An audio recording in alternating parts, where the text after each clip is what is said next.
Salut la famille, bienvenue dans cette nouvelle vidéo, nouveau podcast aujourd'hui avec un casting de qualité comme d'habitude. On va parler de basket, on va parler d'entrepreneuriat, on va parler du développement du sport en France, un peu partout, de tout ce qu'on aime, de tout ce qui nous frustre, vous l'avez compris. On a plein de choses à dire. On va commencer directement par les présentations. À ma droite, nous recevons le grand coach Jam. Merci de m'accueillir. Merci d'être là. Avec grand plaisir. À ma gauche, grand kiné. Atebaka, Alex est avec nous. Merci d'être là, merci de nous honorer de ta présence. Et en plus de ça, un ami d'enfance avec qui j'ai eu l'occasion de vivre plein de choses sur les terrains, en dehors des terrains.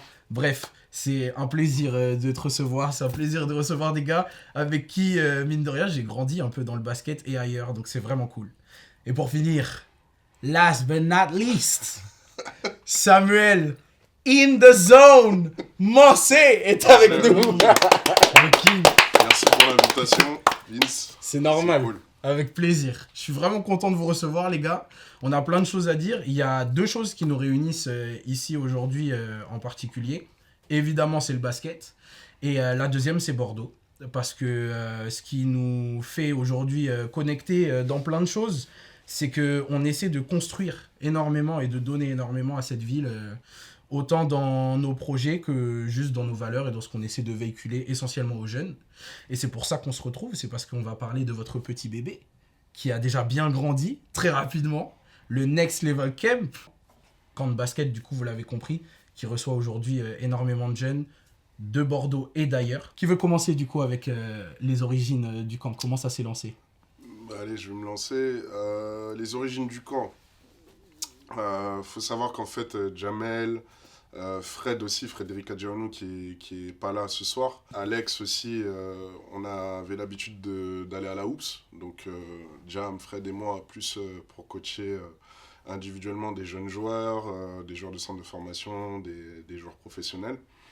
Et puis on s'est dit, après un premier camp qu'on avait fait avec un entraîneur NBA, Joshua Villarreal, on s'est dit pourquoi pas faire notre propre camp. Et puis c'est comme ça que ça a démarré, de fil en aiguille. Voilà, on s'est dit pourquoi pas intégrer aussi Alex, qui est un ami au-delà d'être un kiné du sport. Et ça a commencé à prendre forme petit à petit. Sur le premier camp, si je me souviens bien, on avait peut-être eu une trentaine de joueurs. Et de tout âge, hein. On avait des U11, ça allait jusqu'à U20, U21. Ok. Et petit à petit, ça a commencé à grossir, ça a commencé à prendre de l'ampleur. Et en très peu de temps, on arrive à faire quelque chose de bien. Ouais, de très bien même. Ouais. De très bien. Du coup, ça a commencé comme ça. L'équipe de base, donc, c'était Fred, Ouais, Jam et toi? c'est ça. Ok. L'objectif commun, c'était quoi? C'était de transmettre quelque chose, c'était de construire quelque chose ici, c'était de réunir les clubs, parce que vous venez de clubs différents aussi, vous êtes tous implantés dans des clubs sur Bordeaux. Sur Bordeaux, j'ai un peu coaché du côté de Bassins. Ok. Mais j'ai eu surtout des expériences au niveau, donc au pôle espoir du Lyonnais à l'époque. Ok. Et après, je suis parti au Portel, où là j'étais dans le staff des pros et sur le centre de formation. Par la suite, j'ai voulu rentrer pour diverses raisons sur Bordeaux. Et là, on s'est vraiment pleinement investi dans le projet, surtout on partageait des valeurs communes. Mm. Et l'objectif, c'était vraiment d'apporter ce que des jeunes joueurs ne peuvent pas forcément avoir en club, faute de moyens humains, faute aussi de moyens financiers. Et on s'est dit, ok, là, il y a quelque chose à faire, que ce soit d'un point de vue basket, d'un point de vue physique, d'un point de vue de la santé, d'un point de vue mental. Et surtout chercher à impacter le plus possible. C'est en grande partie, évidemment, c'est jamais terminé, mais c'est en grande partie atteint comme objectif. On en parlait une fois à la Hoops, toi et moi. Ouais. Les parents, ils vous font confiance. Il y a de plus en plus de monde sur chaque camp. Et aujourd'hui, vous avez même un parrain qui est quand même très costaud, qui est passé par la chaîne il y a un petit moment. Vous avez Mike Pietrus avec vous. Ouais. Avant que le NLC soit vraiment lancé, tu parlais de l'accueil que vous avez eu de Joshua Villarreal sur Bordeaux. Comment ça s'est passé? Comment ces connexions-là elles se sont faites? Comment vous avez réussi à construire ce truc-là? Alors la connexion avec Joshua, elle s'est faite par l'intermédiaire de la mère de Ellie, au Kobo, Ok. qui nous a mis en contact. On a quand même, parce qu'on on a vu que c'était quand même un coach référencé aux États-Unis, qui bossait avec des joueurs NBA. Et on l'a fait venir sur notre premier camp, ça s'est bien passé. On a pu échanger des diverses expériences. On a souhaité continuer cette expérience-là, se développer. Et l'idée de NLC, c'est avant tout de faire quelque chose que nous, on aurait aimé en tant que jeunes. Moi, ça fait presque 20 ans que je fais des camps de basket. J'ai voulu le faire à notre sauce, c'est-à-dire un travail de qualité, avec que des acteurs de qualité, des mecs qui sont bons dans leur domaine, que ça soit sur le staff médical, sur les coachs, les contenus. On est allé même jusqu'au repas, les tenues. On a voulu faire tout de qualité. Au-delà de simple camp, aussi, il y a aussi un côté un petit peu paternaliste où on essaie de véhiculer des vraies valeurs. Et on était vraiment sur la même longueur d'onde. Moi j'avais la chance de connaître Mike Pietrus et je lui ai parlé des camps. Il est venu sur un de nos camps, il a de suite accroché, il est devenu notre parrain, il est sur nos camps, il coach sur nos camps, il donne des conseils, il échange avec les enfants, les parents des enfants, parce que c'est les parents, c'est la même génération que Mike. Donc ouais, c'est un petit peu comme ça que c'est venu le parrainage de Mike Pietrus. Ok. C'est assez costaud, mine de rien, parce que en termes d'intervenants, maintenant, vous en avez énormément. Ça m'amène à toi, Alex, qui est arrivé du coup aussi par cette porte-là. Comment toi, tu sens cet apport et votre importance, du coup, dans la proposition du camp par rapport à d'autres qu'on peut retrouver en France en général et qui effectivement peuvent laisser des fois un peu de frustration aux jeunes ou aux parents qui ont l'impression que les objectifs sont pas toujours atteints ou que ça va pas aussi loin qu'ils aimeraient. Comment toi tu le sens sur ce camp-là? Tout d'abord, il y a une évolution concernant nos camps. On a essayé toujours d'être à la hauteur des exigences, c'est-à-dire que d'un point de vue staff, techniquement, sur le basket, on a vraiment des coachs qui sont de qualité, avec chacun sa spécificité. On essaie vraiment d'apporter une touche sur chaque spécificité du basket. Pour ma part, concernant la partie médicale et kiné et prépa physique, j'essaie vachement d'éduquer la jeunesse au corps, les éduquer par rapport à l'échauffement, comment se comporter sur un terrain, comment s'échauffer, etc. Comment se préparer à l'effort. C'est des choses que j'aurais aimé avoir étant jeune, tu vois.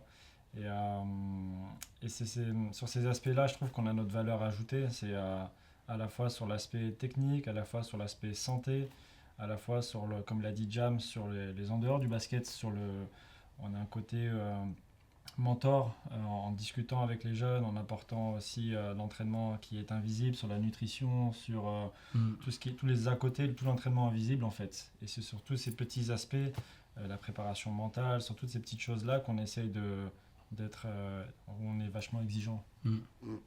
Et comment tu sens les jeunes par rapport à ça justement? Parce que, comme tu le dis, c'est des thématiques auxquelles ils ne sont pas forcément habitués. En particulier dans des camps. Les camps, ils s'attendent à venir et à jouer le plus possible, à se développer hyper rapidement, revenir avec un meilleur dribble, un meilleur shoot, etc. Et quand toi, tu arrives et que tu leur dis l'importance de bien manger, etc., comment tu les sens? Est-ce que tu vois... est-ce que ça te paraît facile? Est-ce qu'ils ont l'air ouverts à ces thématiques-là? De plus en plus, ouais. En fait, maintenant, on a commencé même à mettre en place certains cours, c'est-à-dire qu'il n'y a pas que du basket, il y a des cours un peu plus théoriques dans lesquels on essaye de les éduquer, on essaie d'être pédagogue avec eux, leur montrer les bienfaits et leur montrer des exemples concrets sur certains joueurs. sur les bien-être physiques que ça apporte. On se l'applique à nous-mêmes, nous les coachs. Ils voient que ça marche. Donc, et avec les réseaux sociaux d'aujourd'hui, les jeunes ont vachement envie de copier un petit peu ce que font les superstars et c'est vachement véhiculé maintenant. Ouais. Donc, quand on leur parle de bien manger, bien dormir, de bien s'hydrater, toutes ces choses-là, et que maintenant on met un peu les bases scientifiques de pourquoi, qu'est-ce que ça va apporter, et qu'on le fait de manière pédagogue avec, en fonction de la catégorie d'âge à laquelle on s'adresse, bah, le message il est extrêmement bien transmis, je pense. Ouais, clairement. C'est vrai que quand tu compares aujourd'hui, c'est vrai qu'à l'époque, tu avais les joueurs qui allaient te dire, par exemple, qui s'étiraient, qui faisaient ci, qui faisaient ça, mais c'était très léger, et puis en plus, tout le monde n'avait pas accès à ces contenus-là. À l'information, Déjà, rien ouais. qu'avoir accès aux matchs à l'époque, pour les fans de basket, c'était compliqué, donc avoir accès aux à côté, encore plus. Mais aujourd'hui, tu as un LeBron que tout le monde peut observer de très près. Bon, évidemment, ils n'ont pas tous les moyens de suivre sa routine, mais au moins, ils voient l'importance de la routine. En tout cas. Et ouais, c'est cool de... Moi, je le dis du coup en tant que parent, je me dis, si je dois mettre mes enfants dans un camp, etc., j'aimerais que le camp il soit suffisamment complet pour qu'ils repartent, pas juste avec un meilleur niveau, mais avec une meilleure qualité d'appréhension du jeu, de leur rapport au jeu, etc. Parce qu'il y a cet aspect-là aussi qui est important, c'est que vous ne parlez pas que du jeu. Et les petits aujourd'hui, forcément, il faut leur apprendre à rêver, mais il faut aussi leur apprendre à pas forcément dédier leur vie s'ils veulent, mais ne pas laisser leur vie tourner qu'autour de ça, parce que c'est comme ça qu'ils vont se brûler les ailes au final. Ouais. Tu vois, pour moi, il y a un double objectif derrière Next Level Camp. Qu'ils soient des meilleurs basketteurs, basketteuses, parce qu'on a aussi pas mal de filles qui viennent à nos camps, mais aussi que ça devienne vraiment des hommes et des femmes ancrés, des hommes et des femmes de valeur. Tu vois, tout ce qui est en lien avec la discipline, avec la rigueur, le respect de l'autre, l'entraide, l'encouragement, ça c'est des choses sur lesquelles on revient énormément sur nos camps. Et on croit vraiment que en fait, le sport c'est l'école de la vie. Moi je sais que à leur âge, tu vois, bon, moi j'ai grandi en banlieue parisienne, j'ai grandi en cité. J'avais mes codes de jeunes de banlieue, mais quand j'ai intégré un centre de formation, par exemple, bah, c'est ce qui m'a permis aussi d'être rigoureux avec ce que je fais aujourd'hui. D'être discipliné, de faire les choses même quand j'ai pas envie de le faire. Parce qu'il ne faut pas croire, hein, on n'est pas tout le temps motivé Bien sûr. à faire les choses, mais je pense que ce qui nous pousse à avancer, c'est aussi de savoir pourquoi on le fait. C'est quoi le but derrière tout ça. Et c'est ce qu'on essaye d'expliquer aux jeunes. Ok, tu veux jouer au basket, mais pourquoi ? Parce que t'aimes ça, t'as envie de te faire plaisir, ou t'as envie de pousser un peu plus, peut-être de jouer à haut niveau. Ok, bon, le plan là, comment tu le vois ? Est-ce que tu as établi un plan d'action ? Et si c'est pas le cas, comment tu abordes les choses ? Et moi, il y a un truc que j'aime bien dire, et dans mes vidéos, plus à titre in the zone basketball, je dis souvent qu'il ne faut pas attendre d'être un professionnel pour se comporter comme un professionnel. Et parce que si tu attends d'arriver à ton objectif pour te comporter comme un pro, bah, si tu y arrives, en tout cas, ça va pas durer. Donc voilà. Justement, c'est intéressant que tu dis ça parce que ça me fait repenser du coup à la discussion qu'on avait eue tous les deux. C'est quoi l'apport aujourd'hui de ton ancienne vie de pro du coup dans les camps et dans ton approche? Parce que là, effectivement, tu parles de la rigueur, mais au-delà de ça, plus dans l'aspect mental et dans ton rapport au jeu, à l'amour du jeu. Toi, du coup, qu'est-ce que ça t'apporte quand tu le transmets aujourd'hui aux jeunes? Bah, j'ai envie de transmettre un peu ce que moi j'aurais aimé avoir à leur âge, tu vois. Quand on avait 15 ans, 14-15 ans, on n'avait pas tout ce qu'ils ont aujourd'hui. Parce que la France et le sport, c'est un sujet qui Voilà, revient tout le temps. C'est pour ça aussi que je te posais la question. C'est que toi, tu as peut-être grandi aussi avec cette frustration-là. Ouais. Que tu arrives à mettre des mots dessus ou pas, en tout cas. Mais au final, maintenant, tu le vois. Et c'est compliqué du coup d'essayer de nager presque à contre-courant aujourd'hui parce que Ouais, effectivement ça a avancé, mais ça a avancé parce que les acteurs du sport ouais. essaient d'enfoncer les portes. Mais Bah, tu vois, je pense que nous, par rapport à, par exemple, ce qui se fait aux États-Unis, en France en tout cas, on a énormément de retard, Mm. tu vois. c'est Euh, dingue. tu... C'est dingue. En fait, si tu veux, on n'est pas éduqué au sport compétition, Mm. tu vois. Ok, sport associatif, voilà, il faut faire du sport, c'est bien pour l'éducation aussi de nos jeunes, mais il n'y a pas cet aspect de performance. Ouais. Tu vois, tu vas aux États-Unis, moi j'ai joué un petit peu aux États-Unis, voilà, tu voulais être le meilleur. Sur le terrain, tu rentres, y a pas d'amis, quoi. Mm. Et aussi, je pense que les jeunes aujourd'hui, ils sont un peu dans cette facilité, plus qu'à notre époque, où, ok, je m'entraîne 2 fois par semaine en club, c'est suffisant, voilà. Mm. Et si tu veux, moi j'ai un franc-parler avec les jeunes, je leur dis, voilà, peut-être que tu joues au basket pour te faire plaisir, et ça, il n'y a aucun souci là-dessus, faut juste être honnête avec soi-même. C'est Mais ça. si tu veux performer, bah là, il va falloir vraiment que tu travailles plus que 2 fois par semaine en club. Mm. Nous, c'est ce on essaye d'apporter sur nos camps.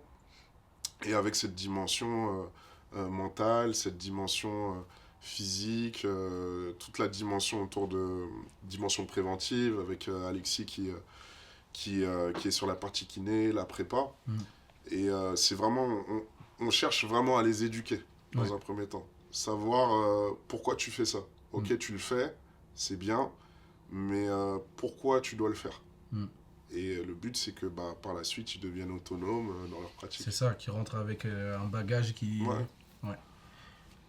On a parlé de vos rôles à chacun. Mais il y a vos énergies aussi. Parce que vous n'êtes pas du tout les mêmes personnalités. Ouais. Je me suis tourné vers Jamel. Parce que Jamel est le plus proche de moi sur sa tourne, il est comique, nous. Quel plaisir. Parlons-en. Aïe, aïe, aïe, aïe. Mais Moi, j'ai- après, ceci dit, comique, oui. Mais je t'ai déjà vu coacher. Mais Personne rigole sur le moment. moi, C'est à la fin que ça rigole. Moi, j'adore la rigolade. J'aime la bonne humeur, vraiment. Quel plaisir. Mais Ouais. pour moi, il n'y a pas des moments où il ne faut pas rigoler. Tu peux rigoler tout le temps, tant qu'il y a des résultats. Mm. Et comme on l'a dit, c'est un métier passion qu'on fait. On est dans notre passion. Je ne vais pas au travail en me disant ce matin, ça va être dur. Je kiffe ma vie. Vraiment, je kiffe ma vie, je kiffe le basket. Mais ouais, faire le con, c'est vrai que quand on est sur les repas, tout ça, il y a beaucoup de déconnades. J'aime beaucoup chambrer. Mais voilà, moi je suis entre guillemets un chirurgien du foot. J'adore les détails. Pourquoi il faut que chaque gamin, quand il n'est pas adroit, il sache pourquoi il n'est pas adroit et pourquoi on met la main à tel endroit, pourquoi la trajectoire elle est comme ci ou comme ça, pourquoi ton ballon ne tourne pas. Moi j'ai trop vu dans des camps de basket ou en club les gens qui disent il faut faire 10 000 tirs, il faut faire 20 000 tirs. Et pour moi j'ai toujours trouvé ça nul parce que tu peux faire 20 000 tirs si tu sais pas pourquoi tu rates. Tu peux Ouais. en refaire 20 000 autres, tu vas toujours rater. Mm. Et sur NSC, tout à l'heure tu disais qu'on était beaucoup sur le staff. Moi j'ai fait beaucoup de camps où il y avait un coach, 18 gamins, un coach, 15 gamins, un coach, 12, on dit c'est bien. Nous on est 1, 8 max, Mm. des fois même pour moins, et on est toujours dans la correction. Mm. Et quand tu corriges, c'est bien mieux que des grosses quantités de répétitions. Savoir pourquoi tu es dans l'échec, même si l'échec fait partie du processus de la réussite, savoir pourquoi tu rates et essayer de le corriger, c'est pour moi hyper important. Et tout à l'heure on parlait de discipline. Les gamins qui sont passés par nos camps, quand ils reviennent, on dirait des gamins qui ont été en centre de formation. Mm. Je l'explique en disant, ils arrivent, ils ont déjà leur routine, Ouais. ils s'échauffent pas Ok. du tout comme les autres. Ils sont beaucoup plus carrés et bizarrement, en club, ils ont des meilleurs résultats. Ils ont des meilleurs résultats et c'est indéniable. C'est, on va dire, un centre de formation en alternance. Chaque fois qu'ils viennent chez nous. Puis formation accélérée. Formation accélérée. Et pour moi, l'importance et le rôle d'Alexis, quand il est venu, il était hyper important. J'ai fait un paquet de camps où j'étais pas à l'initiative, où j'ai vu des kinés, où j'ai vu des médecins qui étaient là s'il y avait un joueur qui se blesse. Et uniquement à ce moment-là. Et pour nous, on a eu la chance d'avoir Alex et de travailler avec et d'avoir ces cours un petit peu théoriques. Les gamins ont la chance d'avoir un professionnel et ils savent pourquoi ils doivent faire telle routine, qu'est-ce qui va les aider. Comme on disait, LeBron il n'est pas au niveau où il est pour rien. Il s'entoure des meilleurs, il travaille sur son corps, sur le sommeil. Et je pense aussi qu'il doit être un petit peu comme moi, il doit adorer rigoler. Je pense que c'est très important. C'est très important d'avoir cette bonne humeur, qu'ils n'arrivent pas, et c'est pas l'armée. C'est pas l'armée. Il faut qu'il soit, pour être dans la réussite, je pense que tu dois être relâché, surtout au basket. Il faut que tu sois relâché. Il faut que tu prennes plaisir. C'est ça. Du plaisir. Et on va te dire les choses, même si tu les fais mal, on va te les dire avec le sourire. Mais pour moi, c'est important. C'est important que les gens soient bien. Ça rejoint la logique du shoot. Quand tu regardes le meilleur shooter, c'est Curry. Curry, il rigole tout le temps. Il prend du plaisir à jouer et à répéter. Mais c'est avant tout un plaisir et c'est ce qu'il répète tout le temps. D'ailleurs, lui aussi, il a ses camps et tu le vois dans ses camps, en fait, tout le monde s'amuse. Et c'est souvent ce qui fait la différence avec d'autres gars qui sont un peu plus renfermés. Après, c'est question de personnalité aussi, ça joue. Mais c'est pour ça que c'est intéressant que vous soyez aussi différents. C'est que du coup, chacun va puiser dans l'énergie de l'autre et il y a un équilibre qui se crée au final. Et le fait que vous soyez aussi nombreux, ça rejoint encore une fois l'éducation. Une classe de 30 élèves, comme j'ai pu le vivre à Aubervilliers, pour un seul prof. Les élèves, ils sont pas suivis comme la classe de 12, 13. Bien sûr, même si le prof ou le coach, il est ultra déterminé. Oui. Quand tu as beaucoup trop de joueurs, c'est évident. Tu peux pas faire la qualité. Tu peux avoir la meilleure volonté du monde. La qualité, c'est vraiment un aspect hyper important de nos camps. Et j'aurais jamais fait quelque chose avec Sam et Fred si on n'était pas tourné autour de la qualité. C'est comme on a dit, on veut quelque chose qui nous ressemble au jour d'aujourd'hui sur nos coachings perso. On est sur la qualité avant tout. Et ça se ressent. Il y a un truc que tu disais tout à l'heure, c'est que c'est un métier passion. Donc aujourd'hui, à l'exception d'Alex, tu vois, tu vis de ton métier de kiné, mais vous vivez du coaching. Quand vous faites les camps, parce que ça reste quelque chose d'important aussi à comprendre pour tous ceux qui aimeraient entreprendre et partager avec les jeunes. Ces camps-là, évidemment, ils sont payants. Qu'est-ce que vous, ça vous permet de faire? Parce que forcément, vous vivez du coaching, vous ne vivez pas spécialement des camps. Mais comme les camps génèrent de l'argent, qu'est-ce que ça vous permet de faire? Est-ce que ça vous permet d'aller plus loin en termes d'infrastructure, en termes de propositions? Est-ce que ça vous permet, vous aussi, quand même, d'en profiter un peu?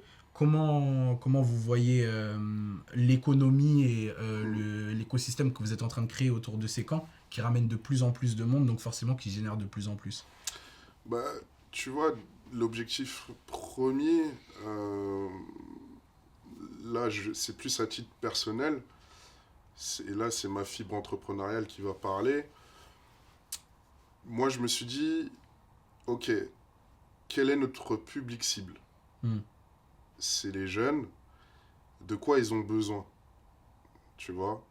Quand tu développes des idées, quand tu entreprends certains projets, tu cherches le public cible et tu cherches à répondre à un besoin, à trouver une solution à un problème. Et personnellement, moi, je me suis pas dit, ok, on va faire des camps, on va brasser de l'oseille, etc. Mais je me suis surtout dit, il faut que je sois le plus authentique possible avec moi-même et avec les autres. L'authenticité et la considération du public, vont faire que derrière, ça va donner envie aux parents Exactement. de payer un camp à son enfant. Mm. Tu vois, donc c'est là que tu commences à générer des revenus. Et pour répondre à ta question, qu'est-ce qu'on peut faire avec ces finances-là? C'est de faire grossir un peu plus le bébé. Donc là, on est sur Bordeaux principalement, mais on commence à avoir des sollicitations hors du territoire bordelais, tu vois. On a des contacts sur Paris, sur Rennes, qui souhaitent travailler avec nous, collaborer avec nous. Avec Fred aussi, qui a quand même son réseau, il y a des possibilités que on puisse aussi faire évoluer NLC à l'étranger, aux États-Unis, même en Asie. Donc ça, ouais, Asie, ça, je savais pas.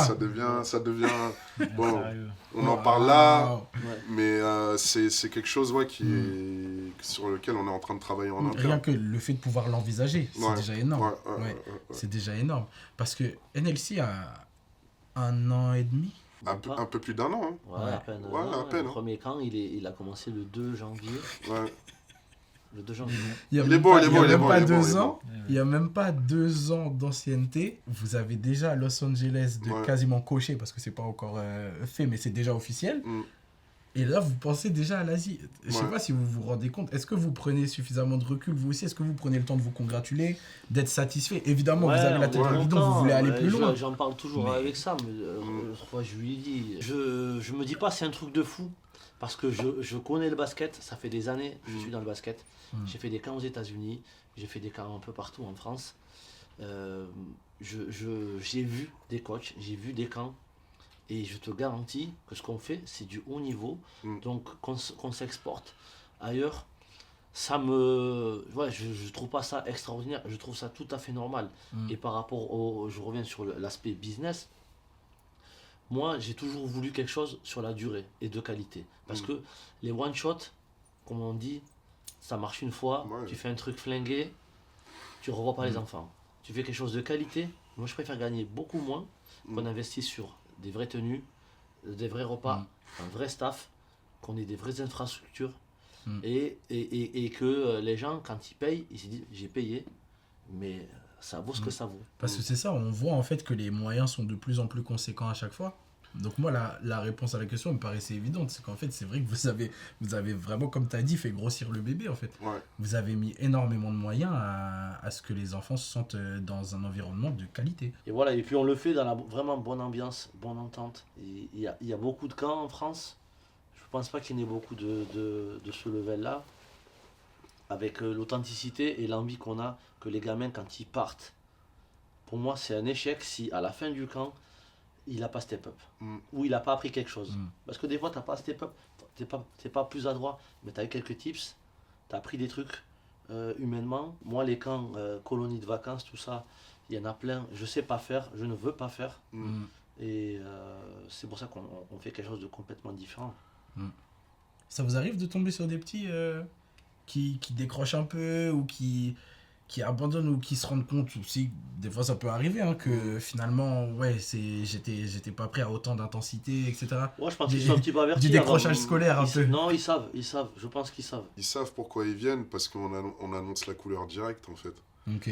Tu vois, même Dès le dans premier jour, notre ouais. com, tu vois, on leur explique bien que... La com aussi, ouais. En même temps, on a une voix suave pour... Next level camp, let's Let's go! go! Oui, une fois, il l'avait. Yes, sir! Ah, des fois, je t'imagine trop. Tu les enregistres comment Mec, je sais pas, je suis de Comme le ça. micro, je suis comme ça quand je parle. Franchement, ouais, on annonce la couleur directe. Ouais. Tu vois, ils le sentent en fait même dans la com. On essaye de faire vraiment quelque chose de pro. On travaille avec un vidéaste sur notre com qui est présent également sur nos camps. Et en fait, si tu veux, dès que les gamins ils arrivent, on les conditionne. Ouais. Tu vois, dès le premier jour, les parents ils sont dans les tribunes. Voilà, on a le petit speech de début de camp. On leur explique, on se présente un peu ce qu'on a fait d'un point de vue basket. Et là, je pense que les parents ils doivent se dire ah ouais, ok, d'accord. Ouais. Et là, c'est pas des rigolos, quoi. Parce qu'on a tous des expériences professionnelles diverses et variées, mais on travaille avec beaucoup de joueurs professionnels. C'est ça. Vous avez des intervenants aussi en Voilà. plus qui viennent partager. Il y avait William Snaras Voilà, qui est William passé par Snaras ici. est venu. Ils viennent aussi pour ça. Mm. Ouais. Ils disent, voilà, j'étais avec le coach qui a bossé avec Olivier Sarr. Mm. Et voilà, je veux la même chose. Et nous, on est incapable de faire autre chose. La qualité qu'on donne aux joueurs pros, on la donne la même aux gamins. Mm. Ça ne veut pas dire qu'on va les cramer au premier jour. On s'adapte en fonction du niveau. Bien sûr. Mais on donne la même attention, on donne on fait le même job pour les gamins que pour les joueurs pros. Ouais, mais ça se voit parce que c'est ce qui est bien aussi, c'est votre com. Parce que du coup, dans votre com, il y a une espèce de transparence qui est essentielle pour les gens qui découvrent. Parce que du coup, on voit comment vous leur parlez, on voit ce que vous voulez leur partager, on voit comment vous réagissez à ce qu'ils peuvent vous dire, etc. Même on vous voit aussi dans des moments... C'est même pas des moments de vie parce que c'est des moments sur le parquet, mais c'est des moments de vie sur le parquet en fait, si quand même. Quand par exemple, toi tu trash talk un des petits là qui Moi, j'aime bien faire a ça. dit que t'allais pas marquer, tu vois, c'est des moments, c'est important aussi. Faut montrer aussi aux parents que t'inquiète. Parce que tu connais le coach qui va vous dire de faire ça, et après pendant la pause tu le vois shooter et Il envoie deux gros tu airballs. fais C'est non, lui, il a quoi. ça, C'est il a next ça. level game, quoi. Ah oui, C'est non, ça. il y a toujours la petite leçon. les coachs ont du Les jeu, hein. coachs contre les gamins. Vous avez C'est du le jeu, rituel, vous ça. avez du C'est jeu. le rituel à la fin. Ouais, Vous avez du Ah jeu, oui, Alexis il a du jus. Tu te rappelles, Dans les mollets. Il y a eu la grosse vidéo de Fred et du gamin qui l'avait chambré à la C'était housse. énorme cette vidéo. Le gros poster. C'était énorme. Vos enfants, si vous les inscrivez au Next Level Camp, risquent de se faire dunker dessus par un grand Renoir qui dépasse les 2 mètres. paye Je pour dis ça. ça. Voilà. Je dis ça, vous en faites ce que vous voulez. C'est dans les conditions d'utilisation. Il y a un contrat. Lisez bien les petites lignes. Lisez bien. C'est Fred qui les a écrites. Ah ouais. Non, c'est énorme. Je suis content qu'on ait pu échanger sur le camp. C'était essentiel pour moi de vous recevoir parce que, comme vous savez, moi j'aime énormément Bordeaux et j'aime énormément le basket. Et c'est bien de pouvoir échanger avec ceux qui font vivre justement la ville et l'entrepreneuriat au niveau du sport chez nous. Surtout pour les jeunes qui n'ont pas forcément toujours l'opportunité et qui se plaignent beaucoup. On est une ville qui regorge de talents, mais qui n'a plus de club au premier plan. C'est ce qu'on disait la dernière fois avec Ellie et Will. Et c'est dommage, il y a un gros vivier de talents à Bordeaux, mais ils quittent tous la ville au final. Et c'est essentiellement avec des camps comme ceux-là qu'on arrive à recréer quelque chose. Donc moi, c'était important pour moi aussi, en tant que fan de basket, de vous remercier parce que c'est costaud ce que vous faites. Ouais, merci C'est à vraiment toi. fun. Merci. Et puis c'est ce qui nous encourage à continuer à faire mieux à chaque fois. Tu vois, quand on reçoit ce type de paroles, c'est ce qui nous booste. Et, Non, c'est vraiment énorme. Et c'est ce qui nous pousse à être exigeants avec nous-mêmes, à toujours chercher à faire mieux. Bon, ce sera jamais parfait, mais on peut viser l'excellence. Sûr. Et l'excellence, c'est donner le meilleur de soi-même chaque jour. Nous, c'est ce qu'on cherche à faire sur nos camps. Et je pense que ça se ressent. Ça se ressent, clairement. La famille, merci beaucoup d'avoir suivi cette vidéo. J'espère que ça vous a plu. J'espère que vous avez passé un bon moment. J'espère que votre GOAT, c'est Kobe. Et Il est là. rien à voir. Ça n'avait rien à voir. Allez suivre le Next Level Camp, évidemment, sur Instagram, sur Facebook aussi, je crois que vous êtes. Et vous aurez toutes les infos. Il y a beaucoup de dates qui arrivent. On se retrouve très vite sur Bordeaux, sur YouTube, un peu partout. Et surtout sur les terrains de basket. Prenez soin de vous. À la prochaine. Peace. Yes, sir!